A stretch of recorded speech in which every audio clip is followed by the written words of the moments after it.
Alors bonjour à toutes et à tous, rebonjour à toutes et à tous, bienvenue sur dailyfx.fr, la session de trading dédiée au dollar canadien. Alors on va pas parler uniquement du dollar canadien, bien sûr on va suivre les chiffres du produit intérieur brut du Canada. On va aussi se projeter sur la semaine prochaine, la décision de politique monétaire de la Banque centrale de Canada et surtout sur tout ce qui influence actuellement la devise nord-américaine, le prix du pétrole, le pétrole qui remonte, qui attaque des résistances. Je vais revenir sur quelques graphiques. Que peut-on viser sur le pétrole alors que Lucas Oil tente par exemple de dépasser ses sommets de décembre 2008 ou encore que l'US Oil attaque une résistance importante au même titre que le cuivre d'ailleurs.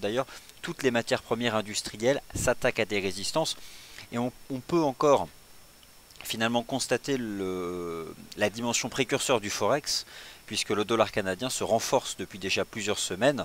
Et d'ailleurs, l'analyse technique donnait un message assez limpide, des graphiques weekly, rappelez-vous, des superbes avalements baissiers hebdomadaires ou des chandeliers mensuels sur certaines paires en dollars canadiens qui ne laissaient aucun doute, ou en tout cas peu de place au doute.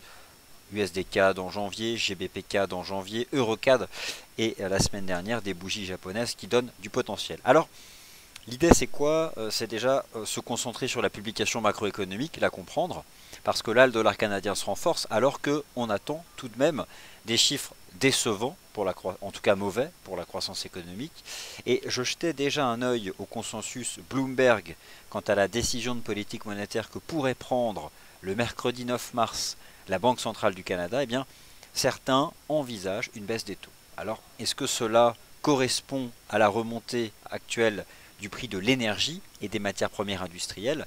On voit qu'un certain nombre de facteurs fondamentaux peuvent venir neutraliser certaines stratégies de trading. Mais on va être factuel, on va se concentrer sur l'intraday, on a le temps, les chiffres tombent dans 15 minutes. Alors, bienvenue. Il y a actuellement quelque chose de nouveau sur le marché des changes qui ne vous a pas échappé sur le marché des matières premières, pardon. C'est la remontée conjointe de l'once d'or et du pétrole. Alors, il y a un mouvement général qui concerne les matières premières, bien sûr, mais l'once d'or est recherchée au même titre que le prix du pétrole. C'est probablement en 2016 un retour de la valeur intrinsèque de l'once d'or. C'est-à-dire que le marché achète le gold non pas parce qu'il y a tel mouvement sur le dollar ou tel mouvement sur telle classe d'actifs. Le marché achète de l'or pour l'or. Ça, c'est nouveau. Alors, les chiffres, déjà, quels sont-ils? Vous avez pris connaissance de l'avertissement sur les risques liés au trading. Le PIB du Canada. Voilà, le PIB du Canada au quatrième trimestre. Grande économie, hein, le Canada, parmi les pays occidentaux. Le consensus pour le taux de croissance annualisé au quatrième trimestre selon Bloomberg, c'est 0%. Alors, sur le site d'LIFX France, dans le calendrier économique, la colonne prévision, c'est le consensus Bloomberg. Donc, c'est quand même un calendrier qui a cette valeur ajoutée de vous proposer le consensus Bloomberg. En rythme mensuel, d'un mois à l'autre, donc 0,1%. Bref, le marché envisage un net ralentissement de la croissance économique au Canada au quatrième trimestre, mais peut-être que cela est déjà anticipé. Imaginons par exemple des chiffres qui battraient le consensus, cela pourrait venir entretenir à court terme la remontée du CAD, donc le dollar canadien, sur le marché des changes. Alors, qu'est-ce que j'entends par remontée du CAD? Attention, pas de confusion, elle est devise de contrepartie de la plupart des taux de change où elle est concernée, donc la remontée du CAD, c'est la baisse des paires en dollars canadiens. Vous n'avez pas manqué bien sûr ces dernières semaines la baisse de l'USD-CAD, la baisse du GBP-CAD, la baisse de l'euro-CAD et même à court terme la remontée du CAD-yen. Enfin en tout cas un range, ça fait un range le CAD-yen. Mais ça c'est parce que c'est une paire en yen et le leader l'USD-yen fait lui-même un range dont d'ailleurs un jour je pense qu'on en sortira par le bas. Mais là nous dérivons. Alors bienvenue à toutes et à tous. Au programme aujourd'hui, eh bien les chiffres du Canada. Alors, je vous invite à aller sur le calendrier économique pour aller voir le détail, on peut le faire ensemble. Ensuite, bien sûr, c'est le programme Wall Street Insider, donc le SP500, je n'y couperai pas, ni le Dow d'ailleurs, ni les paires majeures du FX, ni le gold. Donc on parlera de beaucoup de choses cet après-midi. Alors aujourd'hui, brièvement, je fais ça un peu petite publicité pour notre calendrier économique. Pour ceux qui découvrent par exemple nos services, aujourd'hui donc.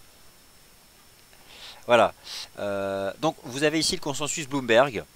0,1 en mensuel, 0 en rythme annuel. C'est ça qui compte, hein, c'est l'annuel glissant. Donc 0. 0%. On verra bien la réalité des chiffres. En tout cas, voilà, vous avez de quoi ici suivre le consensus, sachant que le marché va s'ajuster selon le consensus. Le pétrole. J'ai deux graphiques à vous montrer. Alors, je commence par le pétrole parce que vous connaissez bien sûr la forte corrélation positive entre le prix du pétrole et le dollar canadien. Le prix du pétrole qui remonte depuis la mi-janvier. Donc, vous savez que les chandeliers mensuels et hebdomadaires qui ont permis d'envisager une baisse des paires en dollars canadiens remontent à la fin du mois de janvier. Donc, c'est clairement à rapprocher de la stabilisation du prix du pétrole. J'ai deux canaux à vous proposer, deux canaux alors, qui sont des canaux baissiers, forcément, mais qui, je pense, sont actuellement en train d'être ralliés par le marché. Tout d'abord, Lucas Oil, le pétrole de la mer du Nord, qui dépasse les 36 $, donc le plus bas de la crise financière de 2008. Le canal est vraiment propre parce que là, je l'ai tracé sans tricher, en utilisant ici cet outil qui permet de coller au plus haut et au plus bas. Et j'en ai projeté la parallèle ou ligne de canal sur le creux le plus saillant, permettant d'attraper ici le point bas du 20 janvier. Je pense donc que Lucas Oil devrait, a été, être en mesure de remonter à 39 $. Donc, en fait, ce que je cherche à faire là, c'est à ne pas s'enfermer dans les chiffres du PIB. C'est-à-dire qu'il y a tout un tas de facteurs qui influencent le dollar canadien. Il n'y aura pas uniquement les chiffres de 14h30. Hein, bien sûr que ça a un impact. Mais on va se concentrer aussi sur tous les éléments intermarchés qui influencent le CAD. Donc, techniquement parlant, Lucas Oil devrait pouvoir remonter à 39 $. L'US Oil, techniquement parlant, lui, n'a pas cassé de résistance. Les fameux 34,80, il les teste, mais il ne les dépasse pas. Moi, j'ai le sentiment que l'US Oil, bon, il peut continuer de remonter un peu, peut-être 34, 35, 36. C'est déjà un beau niveau. En tout cas, pour ce qui est du momentum à court terme, le pétrole est bien orienté. Alors, ça représente, cette remontée du pétrole ne repose sur rien de concret. Hein. Il n'y a pas de modification ni des conditions de la demande. Au contraire, elles sont plutôt en baisse, les perspectives de la demande. Et il n'y a aucune modification des conditions de l'offre. Mais il y a des anticipations, des rumeurs, bref, le marché s'appuie sur notamment la perspective de voir la Russie et les pays de l'OPEP s'entendre un jour peut-être sur le niveau général de l'offre. Pour l'instant, ça remonte, mais attention, Lucas Oil tente de dépasser une résistance de manière marginale. Je ne vois pas un gros potentiel, mais peut-être 39, le haut du canal. Et voilà, et l'US Oil teste une résistance. L'US Oil teste une résistance à 34,80, mais la ligne de tendance passe peut-être un peu encore au-dessus du niveau actuel des cours. En tout cas, sachez une chose, le pétrole remonte depuis fin janvier. Donc ça fait déjà quelques semaines. Et d'ailleurs, ces quelques semaines de remontée du pétrole, vous le constatez en étudiant les paires en dollars canadiens, notamment le taux de change USD CAD, qui baisse sans surprise depuis la dernière semaine de janvier. Donc il y a une corrélation forte avec le pétrole. Alors qu'est-ce qu'on peut en penser? Écoutez, moi je regarde l'analyse technique en données hebdomadaires de l'USD CAD. Bon, le chandelier la semaine dernière, il n'est pas haussier. Hein. En données weekly, on a cassé les 1,3640, c'est la première résistance. Sous les 1,3640, on peut envisager davantage de baisse. Bon, 1,3640, c'est 100 pips au-dessus du niveau actuel des cours. Mais en tout cas, c'est la nouvelle résistance. Voilà, le marché est sorti par le bas de cette espèce de triangle. Jambe, là on fait un range. Donc un range entre 1,3480 et 1,3580. Bon, je pense que le marché devrait pouvoir finir par en sortir par le bas.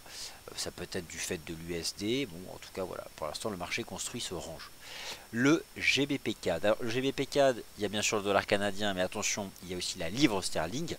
Le GBP CAD baisse depuis le début du mois de décembre, ce qui signifie que la baisse du GBP CAD est d'abord du fait du GBP, avant d'être du fait du CAD. Parce que la livre sterling corrige depuis le début du mois de décembre, fortement. Double top à l'époque, donc on a un mouvement baissier qui est ancien, hein. Ça fait 2 mois, même 3 que les signaux techniques baissiers s'enchaînent. Double top, cassure de la ligne de coup. Les 1,8650 sont un superbe objectif de cours pour le GBP CAD.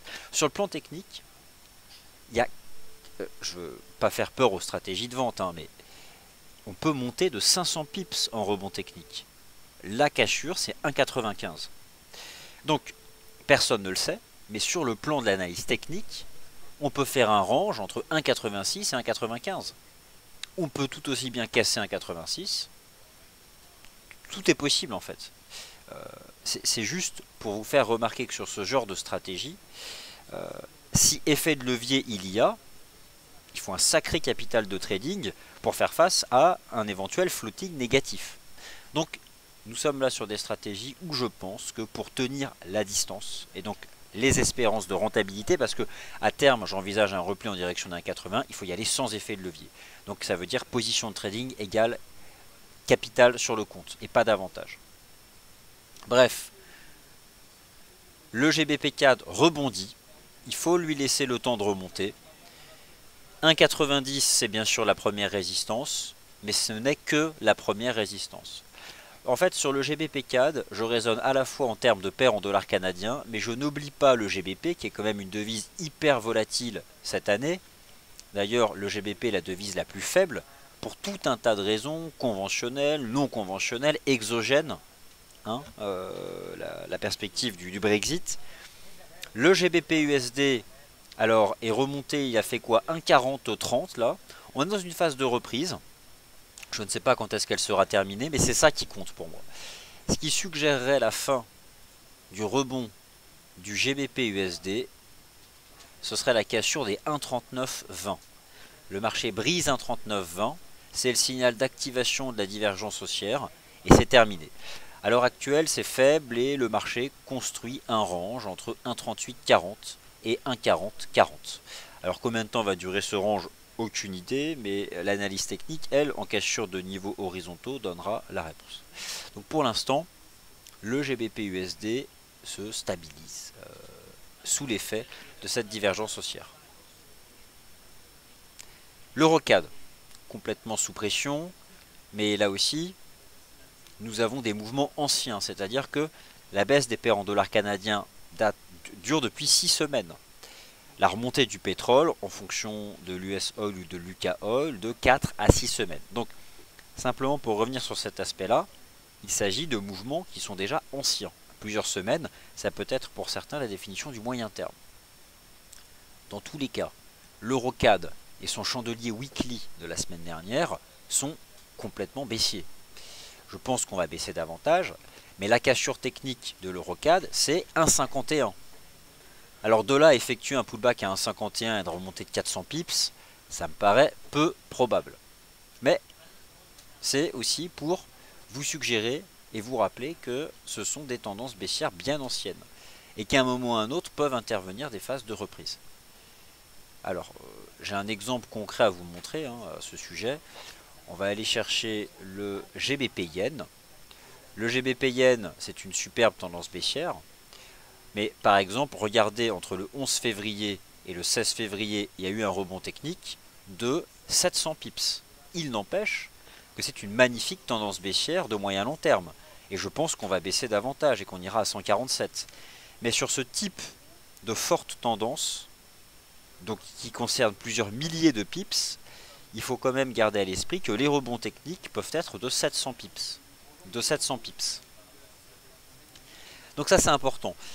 Ce que commence à faire le GBP Yen en données 4 heures, c'est pas très beau. Donc ça peut être aussi la fin déjà de la reprise. En tout cas, je surveille ça avec attention parce que les paires en Yen à terme, elles sont menacées de toute façon, notamment lorsqu'on regarde l'USD Yen, vous le savez, à moyen long terme, avec l'activation d'une énorme épaule tête-épaule. Bon, vous connaissez le topo, 110, 106 sont des objectifs pour l'année 2016, l'année de renforcement du yen japonais. Alors, les chiffres vont tomber. Ce que je vous propose, c'est qu'on passe en temps réel sur le dollar canadien. On va choisir l'USD CAD, parce que l'USD est un facteur globalement neutre. C'est-à-dire que l'USD, il est tout en haut.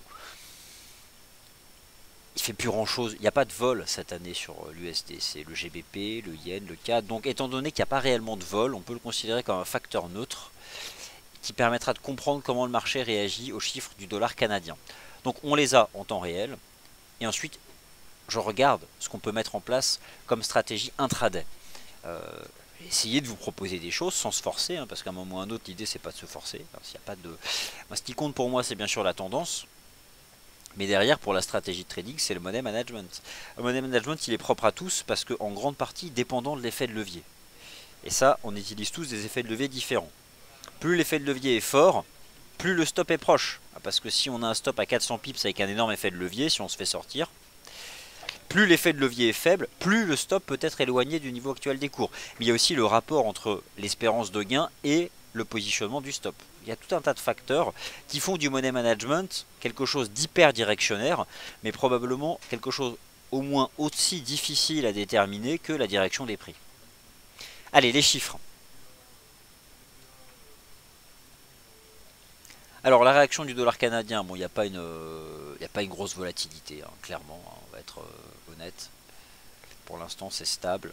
Donc on va revenir après sur l'analyse intraday.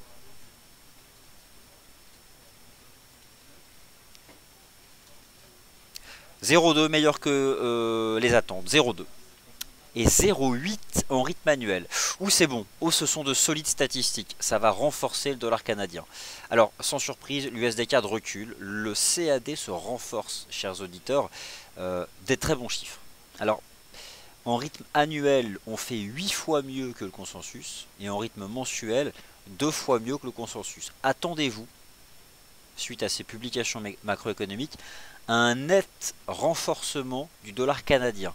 Étant devise de contrepartie des paires en dollars canadiens, attendez-vous à ce que les tendances baissières soient entretenues par ces chiffres.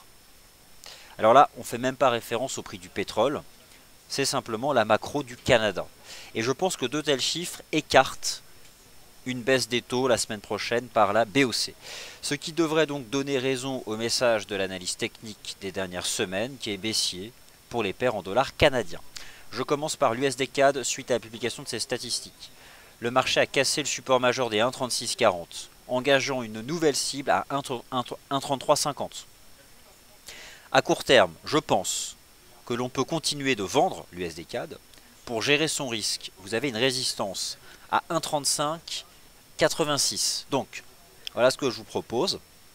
C'est d'utiliser les 1,3586 pour gérer son risque, pour viser 1,3350. Donc là, on est en train de casser par le bas un petit range intraday. Alors pourquoi est-ce que je vise 1,3350 ? Parce qu'en données hebdomadaires, c'est la base du chandelier d'accélération de début décembre. Et c'était la cassure haussière de fin décembre à 1,3360. Donc c'est bear.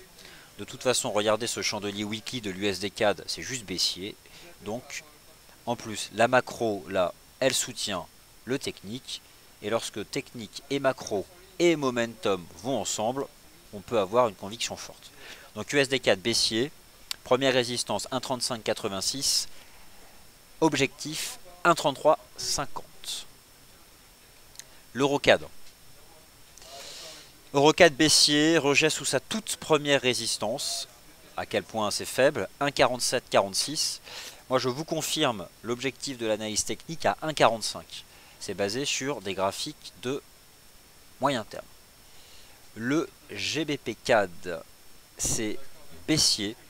Et peut-être que... Alors, je ne sais pas si c'est la fin, parce que ce qui m'embête dans le GBP CAD, c'est le GBP. Mais bon, là la première résistance à 1,90, elle agit direct. Mais c'est pas le GBP, c'est plus le CAD.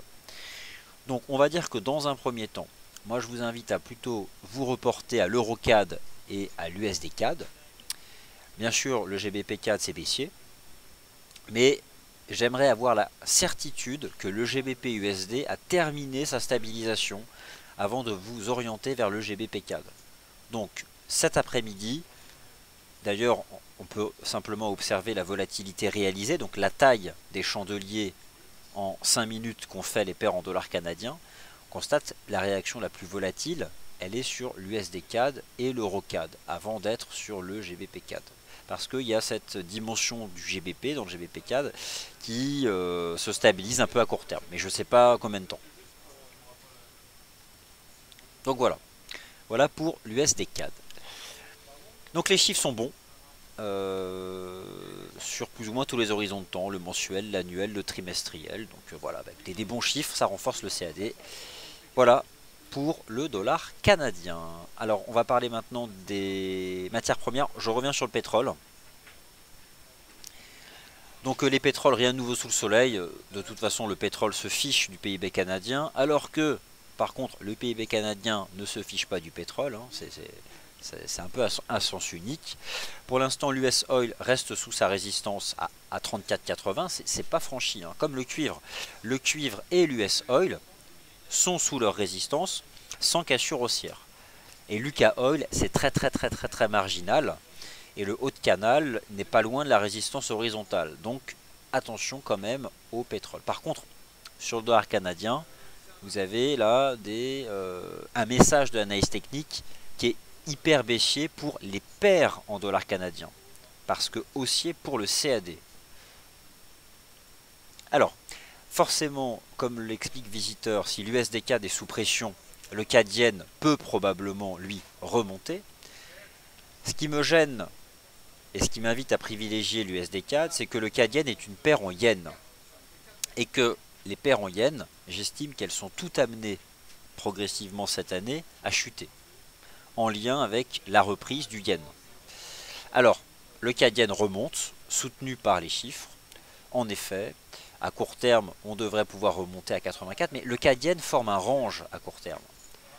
Un range dans une tendance baissière. Comme l'USD CAD, parce que le CAD Yen, avant d'être une paire en CAD, c'est une paire en Yen. Alors que l'USD CAD, vu la corrélation inverse presque parfaite avec le prix du pétrole depuis fin janvier, c'est une vraie paire en CAD, parce que l'USD est un facteur neutre cette année. Donc je pense que shorter l'USD CAD, enfin en tout cas continuer d'adopter des stratégies de vente sur l'USD CAD, notamment depuis la cassure des 1,3640, qu'on est sorti par le bas de ce triangle, et en plus on a cassé une ligne de tendance, c'est la meilleure stratégie. Alors, l'EuroCAD aussi est une bonne stratégie. EuroCAD, USD CAD sont mes deux choix. 1,3350 pour l'USD CAD en objectif, et 1,45 pour l'EuroCAD en objectif. Pour l'EuroCAD, vous avez une superbe résistance intraday pour gérer votre risque financier, c'est les 1,4750. 1,4746, 1,4750 pour l'EuroCAD, donc dans le sens de la dynamique. Voilà pour les paires en dollars canadiens. On regarde les indices européens. Le SP500. Alors le SP500, écoutez, moi ce que j'ai tenté de vous expliquer ce matin, c'est qu'il y avait à court terme une désolidarisation entre les principaux marchés actions. Shanghai baisse. Wall Street ne fait rien, Wall Street ne fait pas le choix technique, Wall Street joue avec nos nerfs en ne faisant pas ce choix qu'est le choix du S&P 500, range 1900-1950, le marché ne veut pas en sortir. Mais qu'est-ce qu'il attend? Je vous pose la question, je ne sais pas ce qu'il attend, le SP500. Il attend une nouvelle, une news, quelque chose de tranchant de la part de la Fed. Le SP500, clairement, le SP500, depuis la séance du 26 février, ne peut pas s'acheter. Pas sur le plan d'analyse technique. Parce que on tente de valider un double bottom. On termine par une étoile filante. Confirmé la veille, ce marché ne peut pas s'acheter sous 1950 points. Et en l'état, la résistance à 1950 points est toujours une bonne résistance pour gérer son risque. Le bémol, c'est quoi? C'est que ces marchés, en intraday, font des mèches hautes et basses qui sortent du range, qui par contre est préservé en cours de clôture, et qui forcément peuvent malmener des stratégies accompagnées de stop de protection. Et comme elles le sont pour la plupart toutes, c'est compliqué. Donc c'est un marché de range, et c'est pourquoi ce matin, mon point de vue était de vous dire que, à court terme, les indices, il y a beaucoup mieux à faire. Le FX, à court terme, est le marché le plus intéressant. Ça change, il y a des rotations. À court terme, c'est le FX. Je pense, enfin, en tout cas, c'est mon point de vue. Alors, le DAX, on a eu ce matin des signaux techniques positifs. Moi, j'aime pas du tout la façon dont, en termes de structure, la façon dont les indices remontent en Europe. Déjà, c'est pas très directionnel, c'est pas vertical. La perspective de la BCE n'a plus le même effet que par le passé où on prenait 10% par semaine, j'exagère à peine. J'ai toujours le sentiment qu'à tout moment, l'Europe pourrait se réaligner sur Wall Street. Et qu'il suffirait que Wall Street fasse une mauvaise séance, ou que le US Oil ou que le cuivre échoue sous résistance, pour que l'Europe retombe. Le DAX si jamais il recasse 9600 points, c'est compliqué. Mais là, bon, j'ai pas d'opinion sur le DAX à court terme. Ça commence à div en plus en intraday en effet. Ce qui serait vraiment négatif, ce serait de rebriser 9580, 9006. Mais c'est pas très... regardez l'Eurostoxx 50, ça avance de manière marginale. Le CAC 40, voilà, c'est... Bon, on en a déjà parlé ce matin, je pense qu'il y a mieux à faire. Alors par contre, dans ce qu'il y a d'hyper directionnel, le gold, là pour le coup, c'est franchement bien orienté. Ce qui m'intéresse dans le gold, c'est que ce marché n'a pas cassé de support malgré le rebond technique des marchés actions, malgré la remontée du dollar. Donc, toujours un marché avec du potentiel.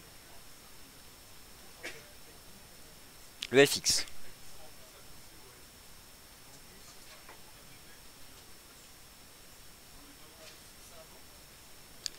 Bon bah l'euro dollar, rien de nouveau sous le soleil, hein, toujours baissier.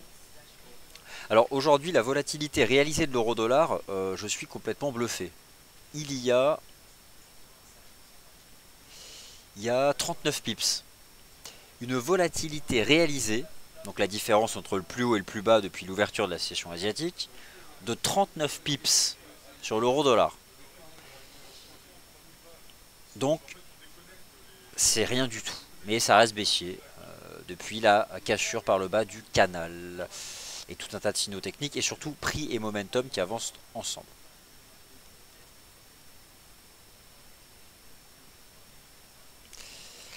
Voilà, donc je reviens sur l'USD CAD avec un chandelier baissier. Ce qui est intéressant, c'est qu'il est 14h40, chers auditeurs, et qu'à 15h, vous bénéficiez d'une nouvelle clôture H4. Ce qui signifie que si vous avez un chandelier à suivre dans 19 minutes, c'est la bougie japonaise 4 heures de l'USD CAD. Parce que si elle a cette forme-là, c'est qu'on est en train de sortir par le bas d'un range et qu'on s'apprête à chuter à 1,34. Donc, écoutez, en intraday, pour une stratégie de trading, moi, vendre l'USD CAD, je dis oui. Vendre l'euro CAD aussi. Et pour gérer le risque, utilisez le point haut des chandeliers actuels. Parce que si ce sont des vrais chandeliers de cassure baissière, le stop de protection, c'est la partie haute du chandelier de cassure. Pourquoi c'est impératif? Parce que si c'est une vraie cassure, on empile les chandeliers baissiers. Si ce n'est pas une, c'est un piège, on remonte, autant sortir rapidement. Donc le point haut du chandelier potentiel de cassure. Alors, les plus prudents parmi vous, ils attendent 15 heures, 18 minutes, d'avoir la forme des chandeliers H4 sur l'USD CAD et sur l'euro CAD. Alors, donc je vois que vous êtes très attentifs parce qu'il n'y a pas beaucoup de questions, mais n'hésitez pas à en laisser. Parce que moi concrètement, c'est ce que je voulais vous proposer là comme suivi sur les paires en dollars canadiens. J'ai pas trop d'autres choses vraiment à vous dire. Ah oui, si ce n'est que le Dow Jones c'est vraiment moche. Ce que fait le Dow Jones depuis le 18 février, c'est techniquement pas du tout haussier parce que un double bottom, on aurait déjà dû accélérer. On fait une espèce de structure d'élargissement en porte-voie en malmenant la ligne de coup, c'est pas du tout haussier ça. Et de toute façon, le SP500 n'est pas haussier tant qu'il ne casse pas la ligne de coup. Donc ça reste un range. Et le DAX, pour ceux qui ont acheté ce matin, attention à une réintégration des 9587. Alors c'est pas le cas encore, mais réintégrer les sommets du 22 février et les sommets du 26 février mettrait, en tout cas, ce serait un signal technique de fin de reprise.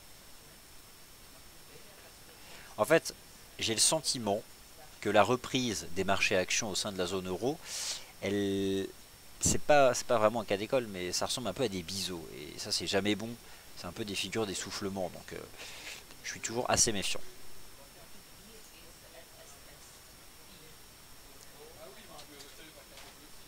Alors, USD Yen et NZD CAD, c'est parti.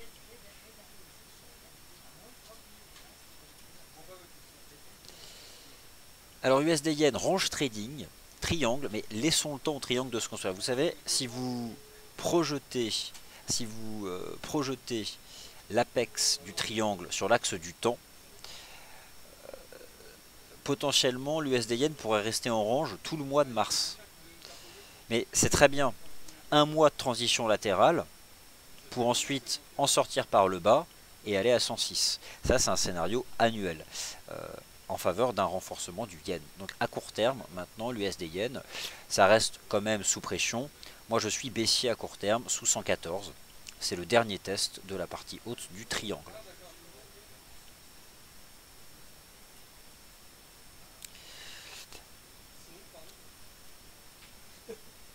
Le GBP Yen. Alors, on va chercher le GBP Yen de suite. Alors, le GBP Yen, la stratégie que je vous ai proposée ce matin, elle est avant tout calée sur le GBP USD. Le GBP Yen fait un range, c'est impeccable ça, comme dirait l'autre. On fait un range sur le GBP Yen, mais je ne pense pas que le GBP Yen un jour redépassera 160. Sous 160 et 161, c'est très baissier, c'est très vendeur.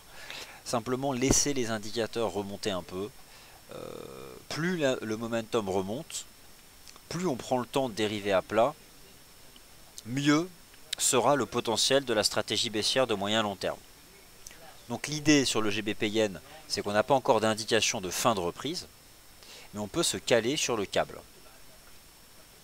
Et le câble, ce serait vraiment à nouveau baissier si on repasse sous un 39,20. Mais là, ce sera probablement pas aujourd'hui, peut-être demain. On verra. Donc là, on s'apprête à avoir quelque chose en H4 de baissier sur l'USD-CAD et c'est intéressant. Parce que je vais utiliser ici une extension de Fibo. J'attrape sa jambe de baisse au point haut du rebond et je projette vers le sud. Écoutez, ça me donne 1,3370, 1,34. Moi, je ne serais pas surpris de voir l'USD-CAD baisser vers 1,3370, 1,34.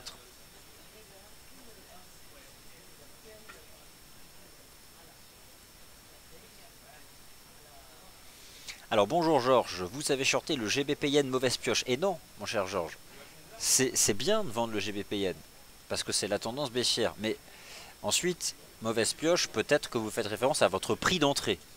Alors je ne connais pas votre prix d'entrée, mais vendre le GBP Yen, c'est dans le sens de la tendance. Après, tout dépend bien sûr de son prix d'entrée, mais lorsque vous êtes entrée vendeur, vous avez bien eu un objectif de cours final et un stop. C'est obligatoire. Sinon, on ne peut pas paramétrer une stratégie.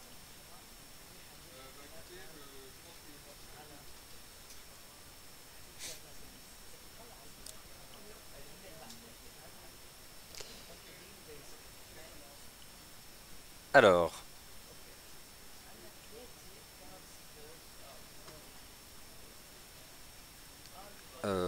écoutez, je vois plus d'autres questions, donc bon, je pense qu'on a fait le tour. Donc pour résumer, des bons chiffres canadiens, ça renforce le CAD. J'aime bien l'euro CAD à la vente, j'aime toujours l'USD CAD à la vente, les graphiques de long terme, le court terme. Attention quand même sur le GBP CAD d'être certain que le GBP USD a fini de rebondir. Il fait un range, tôt ou tard il en sortira par le bas. Ce sera le signal à nouveau pour se positionner. Plus que le GBP CAD, je préfère le GBP Yen pour le potentiel moyen long terme.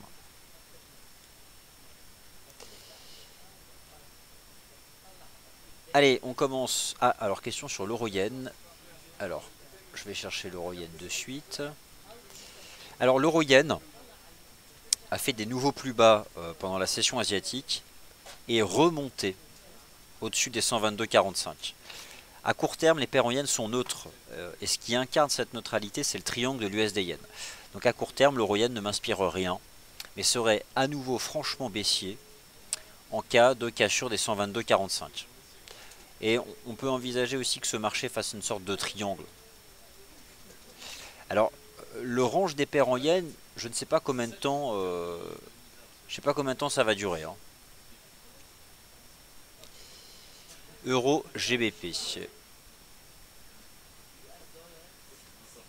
Alors non, USD CAD, hein, c'est complètement baissier, hein, ce chandelier, et ça le reste tant qu'on est sous un 35,46.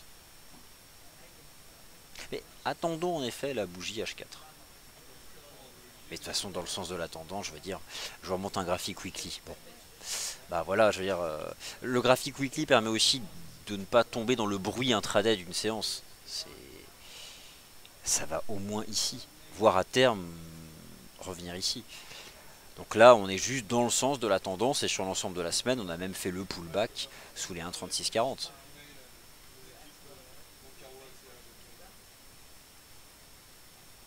Alors par contre, en effet, qu'on a ce range, mais bon, c'est de toute façon baissier. Alors un mot sur le DAX et l'euro GBP. Alors c'est parti.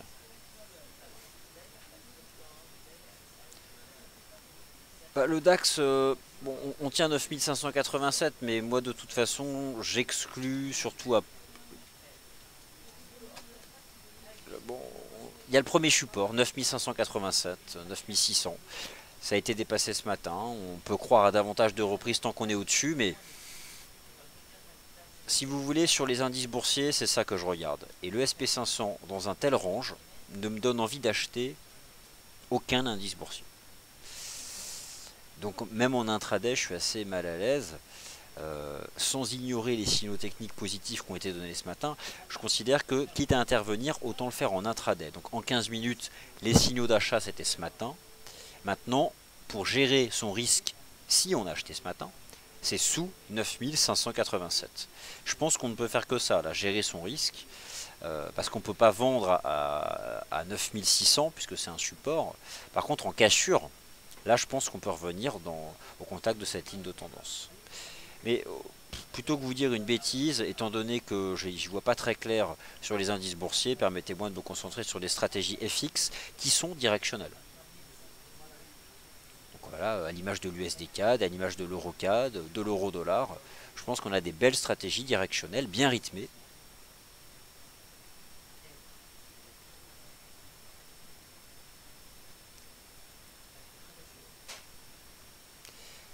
Et donc j'ai deux résistances qui m'intéressent cet après-midi, 1,4746 EuroCAD pour gérer son risque.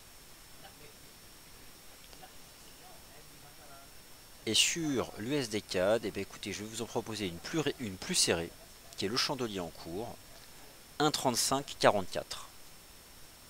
Si c'est une vraie cassure, on ne reprend pas 1,3544. Si c'est un piège, eh ben on le reprend.